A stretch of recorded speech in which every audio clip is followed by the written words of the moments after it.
Hello students, so today we have the subject painting, class 10th and iOS, and your chapter is chapter number 4, folk art of India. Folk art of India के बारे में बात करेंगे। तो जो India के फोक artists रहे हैं उन्होंने अपने आसपास के ऑब्जेक्ट को ब्यूटीफाई किया है, सराउंडिंग्स को ब्यूटीफाई किया है, जैसे कि floor, wall, courtyard. So folk artist of India beautify the objects of use and the surroundings of their dwellings like floor, zameen, wall, diwar and courtyard is angan. There are many kind of folk arts in India. तो India में बहुत different type की folk arts रही हैं, जैसे कि painting हो गया, your sculpture, toy, costume, then utensils, बर्तन, फर्नीचर, इन सब पे फोक आर्ट हुआ है. Almost every village of India has its own style of folk arts. तो इंडिया में हर एक गांव की अपना खुद का एक यूनिक डिफरेंट स्टाइल रहा है फोक आर्ट का. इनमें से जो सबसे ज़्यादा फेमस रहे हैं दैट वाज कलमकारी, या कोलम, मधुबानी, कालीघाट, फुलकारी एंड कांथा. कोलम जो है वो फ्लोर डेकोरेशन था, यानी कि फ्लोर को डेकोरेट करते थे, एंड फुलकारी और kantha is to decorate on cloth, embroidery on cloth, actually कपड़े के ऊपर जो है एम्ब्रॉयडरी करते हैं. देन मधुबानी, कालीघाट एंड कलमकारी वो बहुत ही ज़्यादा फेमस पेंटिंग्स रही हैं, और आर्टिस्ट्स ने same motifs, same design generation after generation use किया है, इसीलिए इसको फोक आर्ट ऑफ इंडिया कहा जाता है. फुलकारी में ज्योमेट्रिकल डिज़ाइंस यूज़ किए गए हैं. कोलम पेंटर्स ने डिफरेंट ऑब्जेक्ट्स यूज़ किए from nature, and Bengali women जो थी वो उन्होंने ह्यूमन एंड एनिमल फिगर्स को एज अ मोटिव कांथा पे यूज़ किया है. अब ज़रा कोलम के बारे में बात कर लेते हैं. State some of the floor decoration arts of India. Floor decoration की अगर हम बात करेंगे तो उसमें कोलम का नाम ज़रूर आता है. फ्लोर मीन ज़मीन. ज़मीन को जो डेकोरेट करने के लिए आर्ट होती थी उसमें अल्पना, रंगोली जो आप अभी भी नॉर्मल अपना दिवाली में सब लोग घर पे बनाते हैं. देन कोलम, ये main floor decoration folk art रही हैं इंडिया की. अब कौन सा डिज़ाइन और कौन से मोटिव्स यूज़ हुए हैं कोलम पेंटिंग में? तो ज्योमेट्रिकल पैटर्न यूज़ हुए हैं एंड फ्लोरल फॉर्म्स यूज़ हुआ है. Floral means related to flowers. Then method क्या रहा है कोलम पेंटिंग का? To moist the ground is a method of kolam painting, यानी ग्राउंड को, ज़मीन को पहले मॉइस्ट कर लिया जाता है, एंड देन उस पर आप राइस पाउडर यूज़ कर सकते हैं या कुछ और कलर्स यूज़ कर सकते हैं, और फिर उसको ग्राउंड पे रब किया जाता है, और इधर you can just sprinkle like that. तो उस कोलम पेंटिंग में इस तरीके का मेथड यूज़ हुआ है. ऑब्जेक्ट्स कौन से एनलिस्टेड हुए हैं कोलम पेंटिंग के? तो जो ऑब्जेक्ट्स हुए हैं वो picture, then your lamp, coconut trees are the objects shown in the enlisted kolam painting. Next बात करते हैं हम फुलकारी की. अब फुलकारी का क्या मतलब होता है? फुलकारी वर्ड फूल से बना है, so phulkari is the meaning of flowered work. फूलों वाला कोई भी आपने एम्ब्रॉयडरी काम किया है that is known as phulkari. और फुलकारी में कौन सा मटेरियल यूज़ करते हैं? दैट इज़ क्लोथ्स, यानी कपड़े, एंड फ्लॉस सिल्क यूज़ होता है जिसके ऊपर फुलकारी की जाती है. प्रीडोमिनेंट कलर कौन सा रहता है फुलकारी में? That is golden. गोल्डन जो है वो प्रीडोमिनेंट कलर रहता है. पैटर्न किस तरीके का होता है, किस तरीके की डिज़ाइनिंग होती है फुलकारी में? So combination of your vertical and horizontal stitches. सिलाई, स्टिचेस इज सिलाई, धागे से जो करते हैं. So you have horizontal stitches and vertical stitches, उसके कॉम्बिनेशन से फुलकारी डिज़ाइन बनते हैं. Now let's study something about main points about kantha work. अभी कांथा वर्क का सोर्स क्या है, इस डिज़ाइन का सोर्स क्या है, कहाँ से ये मिला है? तो रूरल लैंडस्केप हम बोल सकते हैं, कोई रिचुअलिस्टिक एक्टिविटीज़ हो सकती हैं, अलग अलग ट्रेडिशन कल्चर में होती होंगी. कोई ऑब्जेक्टिव एवरीडे लाइफ में जो यूज़ करते हैं. रूरल फेस्टिवल्स हो सकते हैं. देन योर सर्कस से लिया हो सकता है. कोई हिस्टोरिकल फिगर भी हो सकता है जहाँ से ये सब कांथा वर्क हमको मिला है. So these are the sources. अब फंक्शनल ऑब्जेक्ट्स क्या रहे हैं जिन पे ये कांथा मोटिव को स्टिच किया गया है? सो जिस पे ये स्टिचिंग होती है, ये एम्ब्रॉयडरी होती है, काम होता है, कांथा वर्क होता है, वो क्विल्ट्स पे होता है, देन वेडिंग मैट्स होते हैं आपके, बैग्स होते हैं, रैप्स फॉर मिरर्स होता है, ज्वेलरी होती है। ये सारे फंक्शनल ऑब्जेक्ट्स हैं जिस पे कांथा वर्क किया गया है। देन डिस्क्राइब करने को बोला है, कांथा साड़ी को आप 2 लाइन में डिस्क्राइब करें।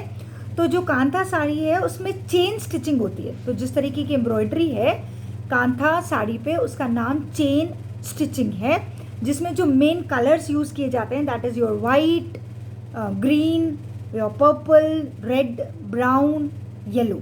और उसके ऊपर जो ब्लैक कलर के जो फिगर्स बनते हैं वो हॉर्स के हो सकते हैं, राजाओं के हो सकते हैं, किंग्स के, बर्ड्स के, बीज के, तो इस तरीके के फिगर्स उसके ऊपर ड्रॉ किए जाते हैं। और कौन सी फोक आर्ट इन्फ्लुएंस हुई है कांथा मोटिव से? So which folk art form influence the kantha motives?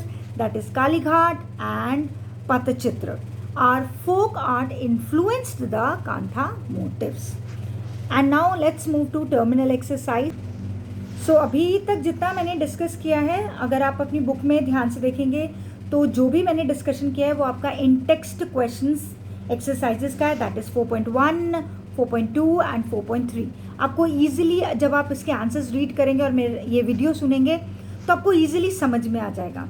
अब आते हैं हम टर्मिनल एक्सरसाइज पे। पहला क्वेश्चन आपसे पूछा गया है कि what is the folk art and how does it help rural society?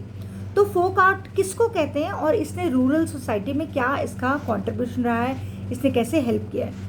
India has inherited a pre Aryan culture which is reflected in the folk art. तो इंडिया ने एक प्री आर्यन कल्चर इनहेरिट किया है history से, और वो सारा का सारा रिफ्लेक्ट होता है, दिखाई देता है इंडिया की फोक आर्ट में। डिफरेंट रिलीजन्स हैं, आपको पता है इंडिया में अलग अलग टाइप के रिलीजन्स हैं, सेक्टर्स हैं, बिलीव्स हैं, जो कि को एग्जिस्ट किए हैं, एक ही टाइम पे एग्जिस्ट किए हैं इंडियन ट्रेडिशनल लाइफ में। Cults like tantra Shakti, Vaishnav, Buddhist are very important in life of the folk artist. तो rural societies needs for art and craft objects are supplied by the local artists and craftsmen, which are mainly types ritualistic, utilitarian and individualistic। तो जो इनकी ज़रूरत रही है, एक rural society की जो नीड्स रही हैं उनको फोक आर्टिस्ट ने फुलफिल किया है, इस तरीके से उनकी हेल्प की है।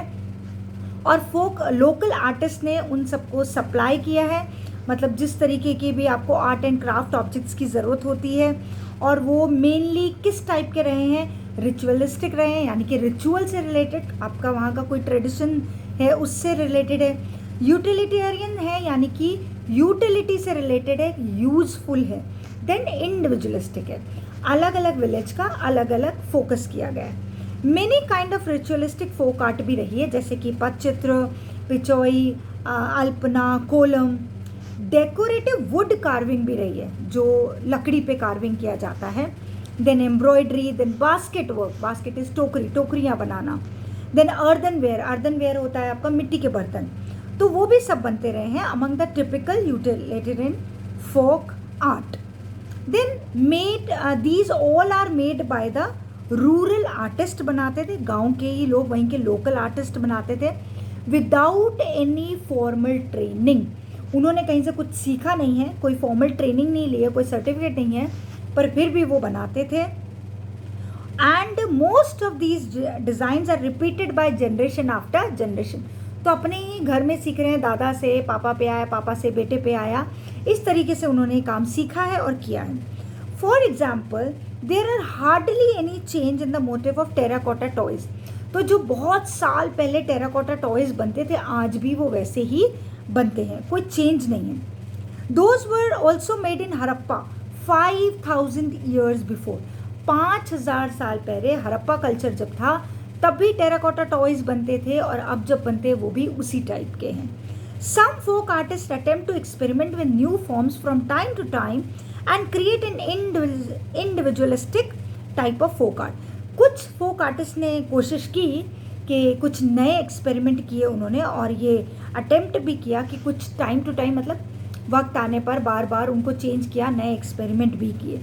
उन्होंने अपना एक न्यू स्टाइल बनाया, लेकिन फॉर्मेट पुराना था। दीज इनोवेशंस आर फाउंड, तो ये जो स्टाइल नया था लेकिन फॉर्मेट पुराना था। ऐसी पेंटिंग्स रही आपकी Madhubani painting, kantha design and Kalighat Pattachitra.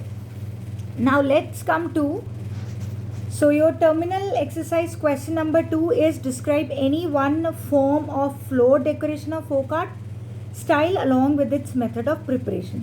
तो आप कोई भी फ्लोर डेकोरेशन के बारे में यहाँ एक्सप्लेन कर सकते हैं, जैसे कि टाइटल है यहाँ पर floor painting with class, style है कोलम, आर्टिस्ट है अननोन हाउसवाइफ होती हैं, घर में सब कर सकती हैं।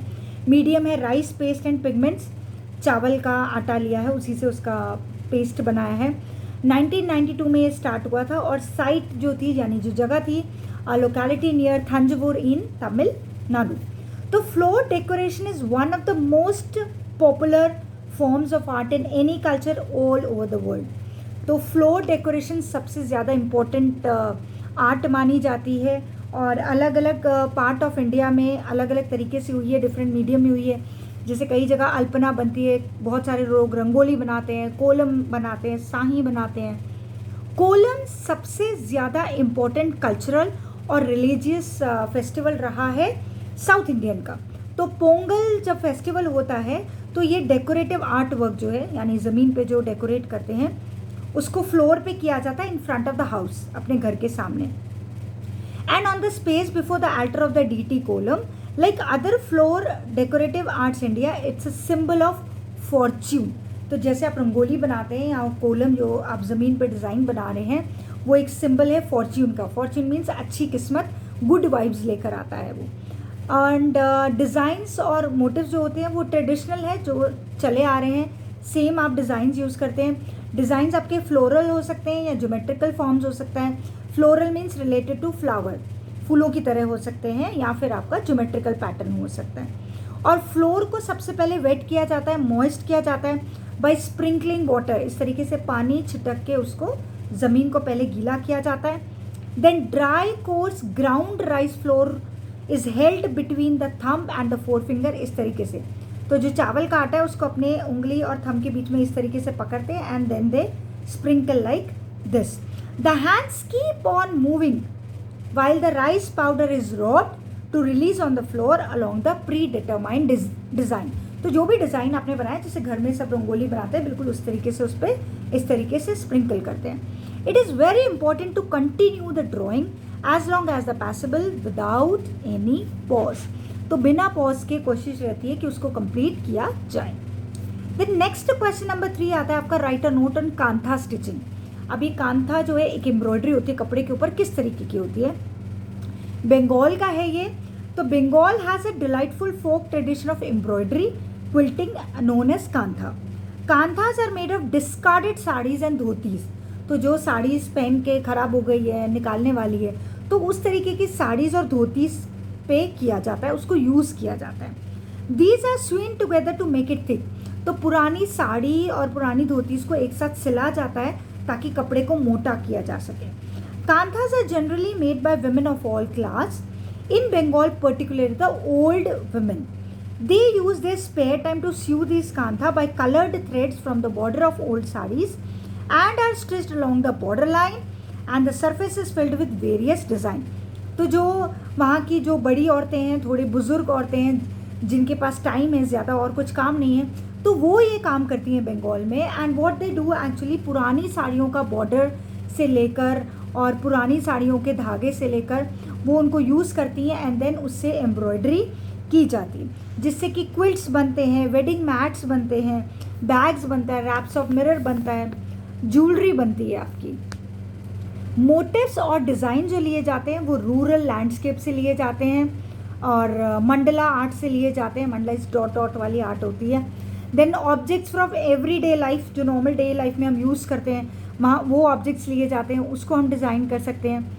कांथा में जो एम्ब्रॉयडरी होती है, रूरल फेस्टिवल से, सर्कस एंटरटेनर से, इवन हिस्टोरिकल फिगर्स को भी कभी कभी वो एम्ब्रॉयडरी करते हैं, सच एज क्वीन विक्टोरिया।